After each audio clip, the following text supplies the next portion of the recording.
Well, it's so good to have you on today, Braith. How you doing? Keith, I am doing exceptionally well. It's morning for me, it's evening for you, so we're spanning the globe. That's right. We are spanning the globe.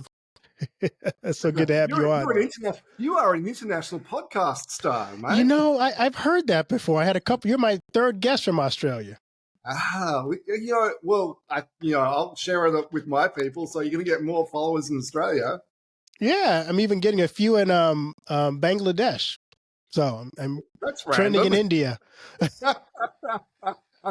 That's amazing. That's amazing. Well, that's really good for you. You really are an international star. I think that's where all the podcast promoters are coming from. So Oh, right. Okay. But still, legitimately, you are an international that's right. podcasting. Legitimate international podcast. So I'd love to ask my guests this question. What's the best piece of advice you've ever received?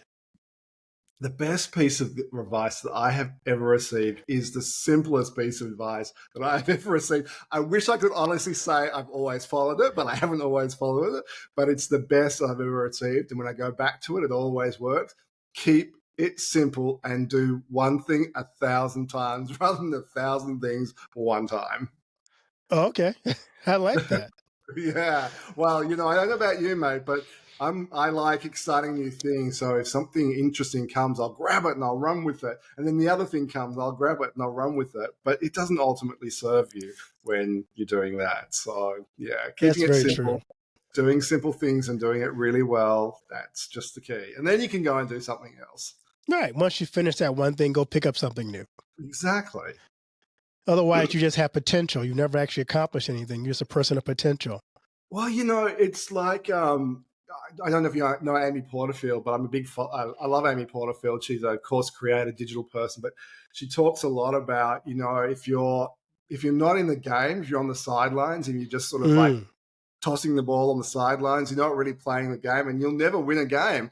But the only way you get to play a game, and this is a sports metaphor that I believe you guys in America would understand, is you've got to get on the field, you've got to play the game, and then finally you can win. But tossing the ball on the side and all those warm ups, you're not going to win nothing. yeah, those points, those touchdowns on the sideline don't count. Exactly. Exactly. I love that. I'm always curious for my guests because we never get where we are by ourselves. But who were some people in your life who served to inspire you? Look, I would be remiss to say that my father wasn't somebody who really inspired me. My father and I are complete opposites. Like, we are total opposites. He is a chemical engineer by profession. He's a scientist. He's a very critical thinker. He's the kind of guy that at Christmas you get a new gadget or a toy and he opens up the box and he reads the instructions from cover to cover. I'm the guy that rips the paper off, pulls the thing out, shoves the batteries in, and figures it out on that side. And so we were always at this kind of like clashing thing for many, many years. And then I really realized that, he had wisdom for me. And my father was always somebody that did right by other people. I didn't always agree with what he was doing. As of course, as a teenager, I certainly didn't agree with what he was saying and doing. But my father was a very solid, dependable person. I've always looked to him as a model for somebody who can really steam through things. And the word I use for my dad is equanimity.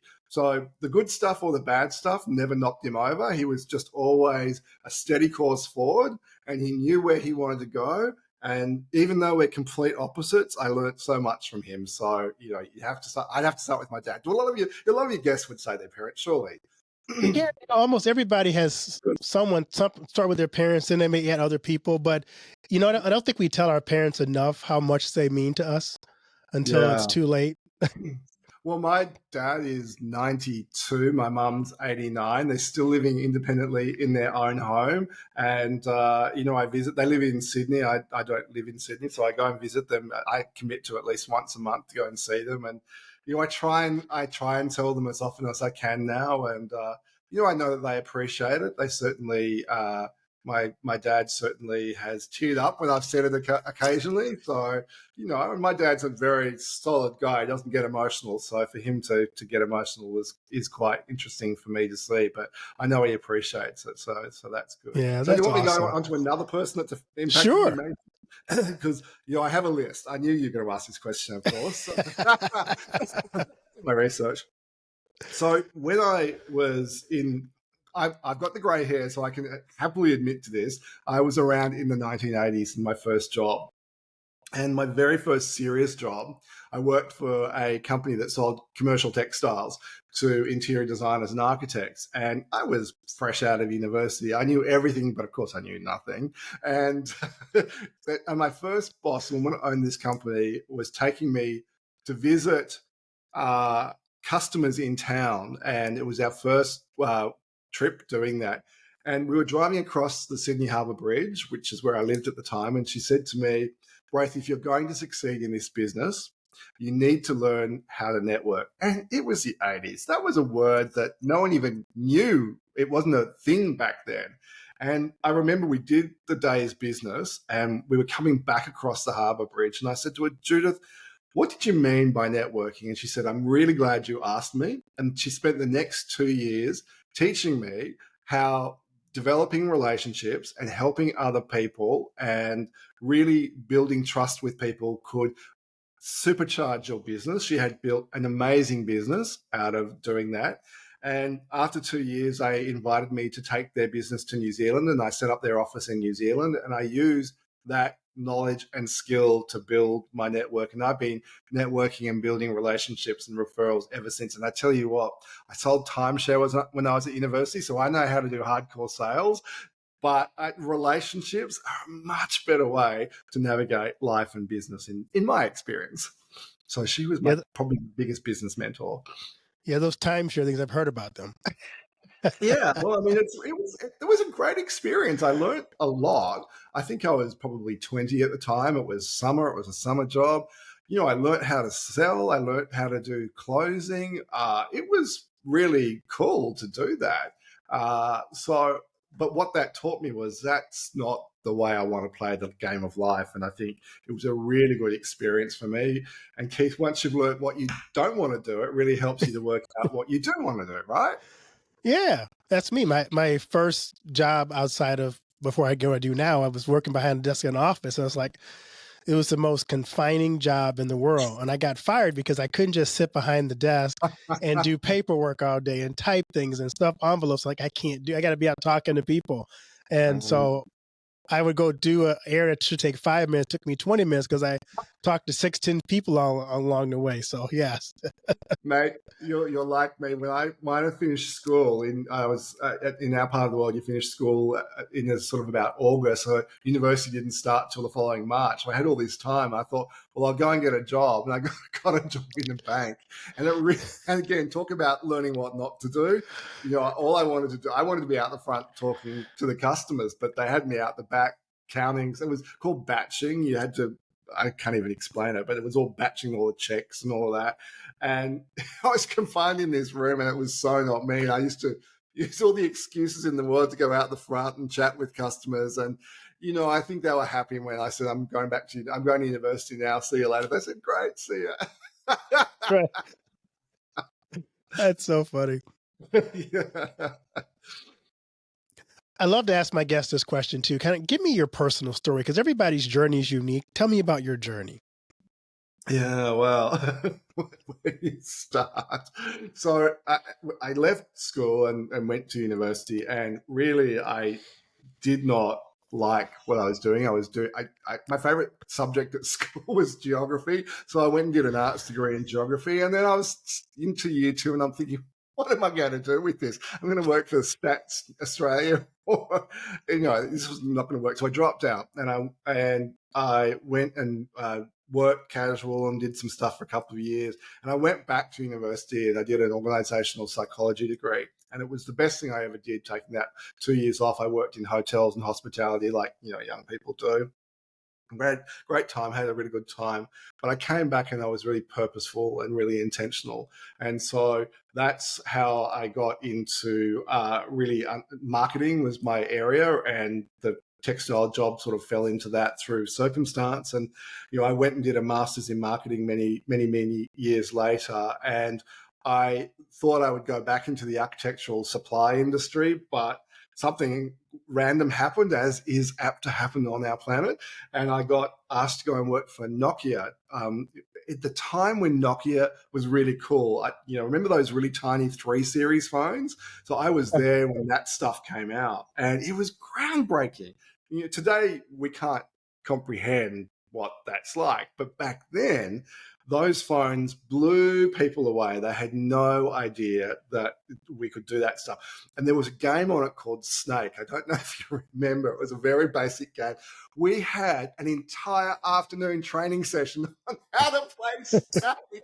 Like, the kids today would just not believe that. And then what they wanted us to do was to go out into cafes and be out in public and play Snake. This was my job. Like, I got paid to do this. Play Snake in cafes with the sound up really, really loud, so people would come and ask what we were doing, because no one knew this stuff. And we'd show them the phone. It was like being a brand ambassador.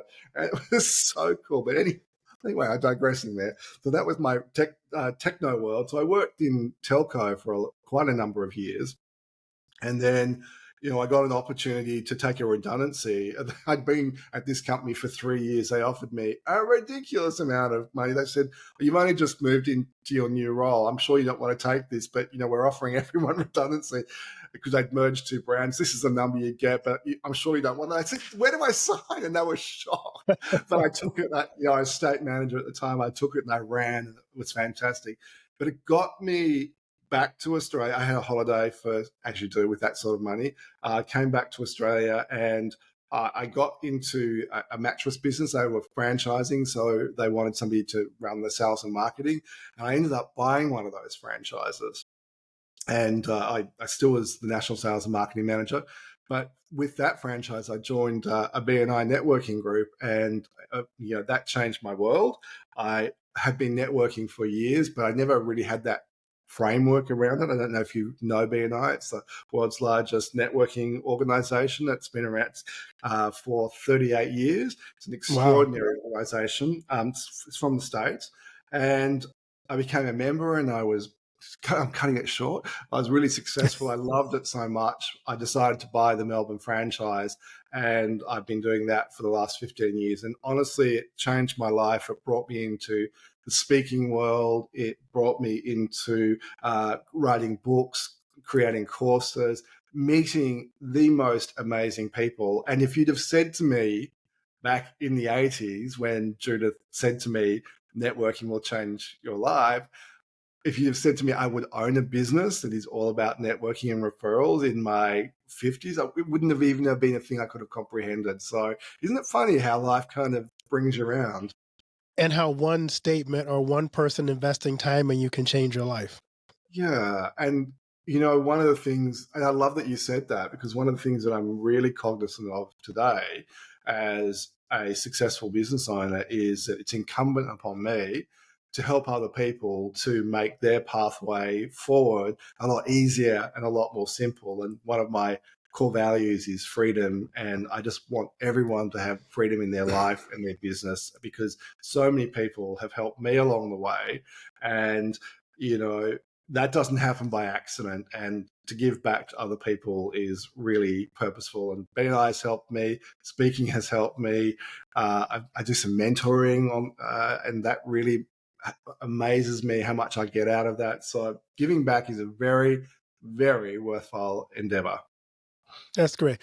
One of the things I'm focusing on in 2024 in this podcast is kind of what you just talked about. How do you help other people? Because so many people are on the sidelines throwing the ball, hoping those touchdowns count, as we talked about earlier.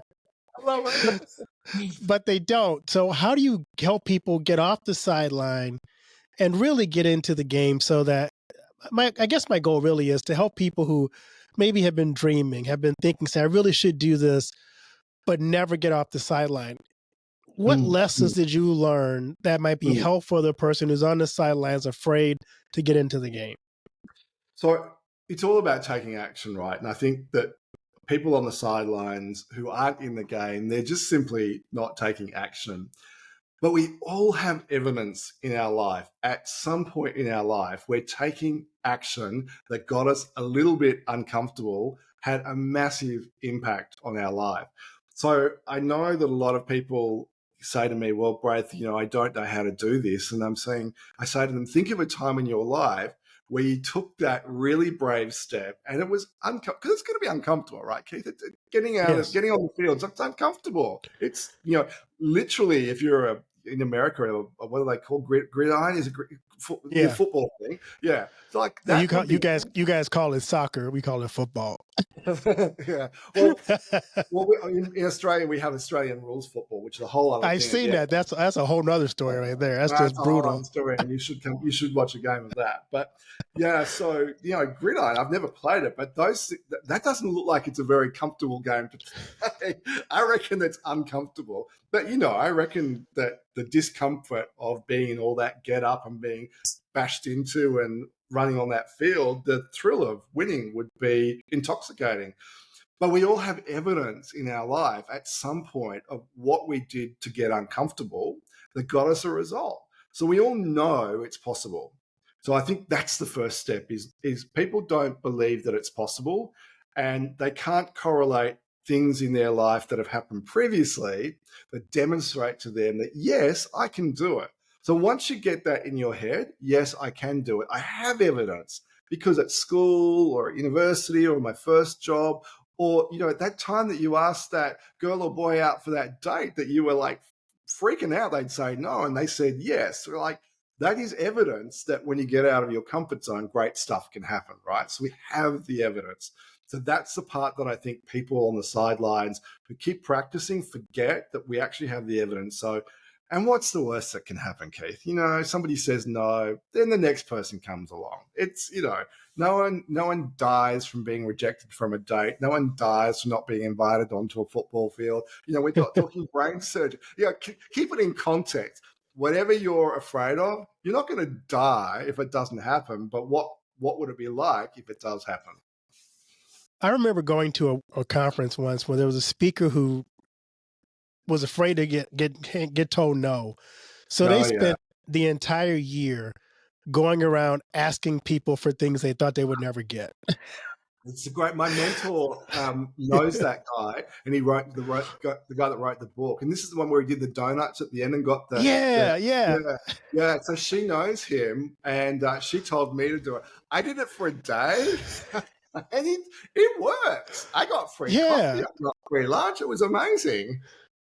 So, the worst thing we get worried about, you just said, is being told no. But that reminded me that you don't know unless you ask. And the best way to get somewhere is to take the chance and ask. So Yeah. he got used to being told no to the point where it's like he was immune to being told no. So The problem I got is I didn't get no's. People said yes to me. Yeah, that's the other thing. Yeah. The very first one was I went to my local coffee shop and I said, hey, look, can I get this coffee for free? That's exactly what they said.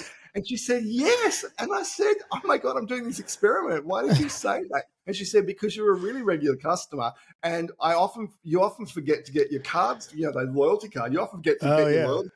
I know you're going to have way more than one free coffee. So there you go. The very first one I asked, she said yes. I'm like, oh my goodness, now I'm in for it. I have to go back to my mentor at the end of this day and tell her I got all these no's, but I'm getting yeses. And I mean, I got some no's.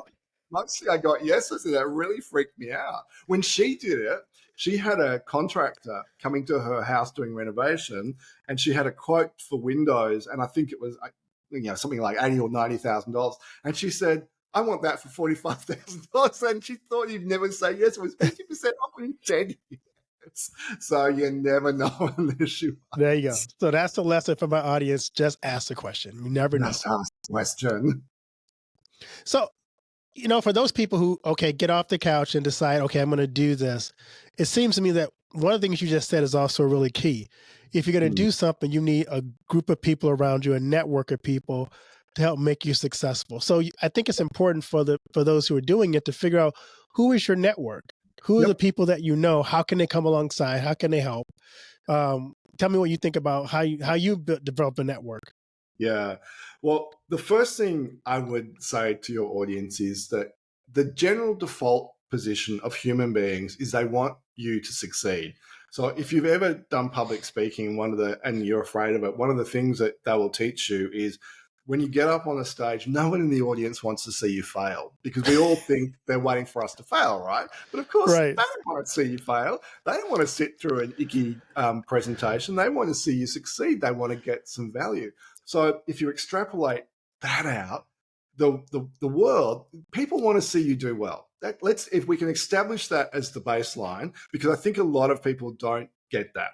So if you can establish that as your baseline belief that people around you want to see you do well, you will get some people that don't. They will want to pull you down, but just ignore those people. Then they, their noise isn't worth listening to. But the general population wants to see you do well. So get that right, you're on a good start. Then find a bunch of people that want to help you do well. So there are people that want to contribute. And if you invite them to be part of your success, they will want to support you. And even if it's just simply a coffee with somebody on a regular basis, bouncing ideas off somebody, that's somebody giving you their time, their knowledge, and their energy. That's really powerful. But Keith, you're absolutely right. If you don't ask, you are never going to get. So establish that people really want to help you, then bring the people around you that you need support from. And here's the really big one. This is the one that I think is scary. This is a secret, Keith, so don't share it with anyone. I won't tell anybody. Just between you. You've got to have a really big, scary goal, and then you've got to tell someone. Because if you don't tell someone, it ain't real. That's a secret. So don't share it with anyone. But but if you have your big, hairy goal, hairy, audacious goal, and you tell your mentor, your friend, your colleague, and it's out in the universe, you can't take it back. So you kind of got to take action and move forward. It's a very, very powerful way of moving forward. And then the people around you who know your goal can say to you, how can I help you get there? What can I do to help you get there? Because the law of reciprocity is at some point in time, you will want to do something to help them as well. So if we all help each other, we all build each other up and move forward. It's the simplest way to build our life and our business is to know that other people want to support you and ask for the help. That is so cool because when I work a lot with churches, and Mm-hmm. I usually go in when we start talking about vision and the future. Is I open up with a scene from The Matrix where you have the oh, what's his name now? Yeah, Neo. Morpheus. Morpheus Yeah. has the red pill and the Morpheus. blue pill. And they said, so Okay. if you take this pill, you go down the rabbit hole and you can't come back. And so I tell them before we get into this vision thing, know that if you take this pill, you can't go back to what you saw before because you pull back the veil and you see what could be. You're not going to Yeah. want to stay in that stuck place anymore. So I always warn them that if you see the vision for the future, it's impossible to put it back in the model. 100%. Like, beautifully said, Keith. Yeah. So you're big into marketing, and I love marketing because I think that was the one class I really loved when I was taking my business courses. I didn't like management, but I loved marketing. But I'm curious, what are you seeing as the major trends in marketing Yeah. today? So this year, I just finished a little while ago judging the Australian National Marketing Institute Awards, and I judged one particular category, and it was really obvious that this trend has really started to kick in, and it's personalization of your marketing. And if I go back to when I worked in the telco world, I worked for a company called 3Mobile in the early 2000s, and it was when 3G was first starting. It was when technology was really getting very personalized. And we talked then about personalized marketing. And we didn't have the tools, even back then, as a big company, to do it to the degree that we have today, that you can do for pennies as a small company. So the technology that is there today to help you to touch and engage with your audience is blows my mind. I use a really amazing CRM system called Techmatics, and I love it. It's the easiest thing I've ever used in my life, but it enables me to segment my database and enables me to push to very tight and defined segments. It enables me on social media to speak to my raving fans in the way that they wish to be spoken to. And the reality is, we're all getting this at the moment, because if you've signed up for any retailer, you'll get offers pushed to you. And if you've got a kid, you'll get stuff that's relevant for kids. If you are a young person, you'll get stuff that's relevant for young person. Same store, different offers being sent out. And AI really means that you can take that to the next level. So you can craft your language. The language can be crafted directly to you. It's almost like they're speaking directly to you. And the reason why I see this is a massive trend is that even small businesses, so the businesses that you help in your world, would be able to speak directly to that avatar, like as if it was you speaking in their head, solving their problems. Because all of our businesses are simply solving somebody else's problems, right? That's what all we Right. are doing, all we exist for. And so if you speak to me and I feel like you're in my head, you know what my problem is, and you're telling me how you can help me, I like you. I want to play with you. I want to be part of your world. It's the way it works. I love that. I'm curious, as you think about business going forward, how is Mm-hmm. business going to change in this century going ahead? It seems like to me everything is becoming very automated. But Yeah, yeah. how do you not lose the personal touch for businesses? You just talk about automating your message, but how do you Mm, balance automating your message with staying close to your customers? mm. Well, the first thing I would say to you is, no matter how much you automate and digitize your business, humans want to hang out with humans. And the reason I know this for sure is that during that pause that we had in 2020, and in Australia, we had a long pause. You guys were out and about. We were still locked up. We were locked up for 2 years. It was a really long, hard time. I don't think people in the States kind of realize what we went through. So we were very confined for a very long period of time. And then the minute we were allowed out, people just wanted to go and hang out with their friends. So we had restrictions, but we were allowed to go out and hang out with groups of 6 people in parks. And in my local park, you'd see groups of 6 people everywhere. So the minute we were allowed out, we started connecting with human beings. And as the restrictions started reducing, we got to bigger and bigger events, to the point where people were going out to restaurants and parties and pubs and that. And that is how I know that human beings, no matter how much we live in the digital world, still want to play with other human beings, because there's nothing more powerful than being in the presence of another human being. I love that. So, Braith, Mm. if you're talking to a young entrepreneur who Mm-hmm. is just getting started or a young professional, what advice do you have for them?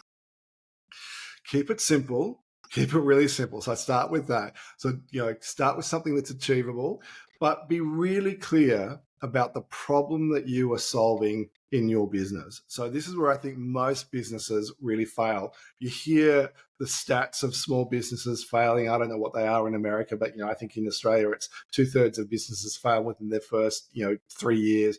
So it's a really high fail rate. And I don't think it's because of lack of cash flow. I don't think it's because of lack of business acumen. I believe it's because people don't clearly understand the problem that they are solving and the ideal customer that wants to have that problem solved for them. Because if you know the problem you're solving and you can speak directly to the customers that want that problem solved in the way that you do it, and there is a person that is really, really, really wanting to have you be the person that solves their problem. It's a matter of you connecting with them. But the clearer we are about that, and this is marketing 101, be really clear about your target market, but narrow it down, niche it down, smaller and smaller and smaller. Because unless you've got the budget of Apple, you can't market to everyone. You just can't. So keep it really small, keep it simple, keep your message really on brand and really simple, and your tribe will find you. And as you evolve your business, your tribe will come along with you for your journey. Because if you've got your values really clearly stated and everything you do aligns with your values, it's job done.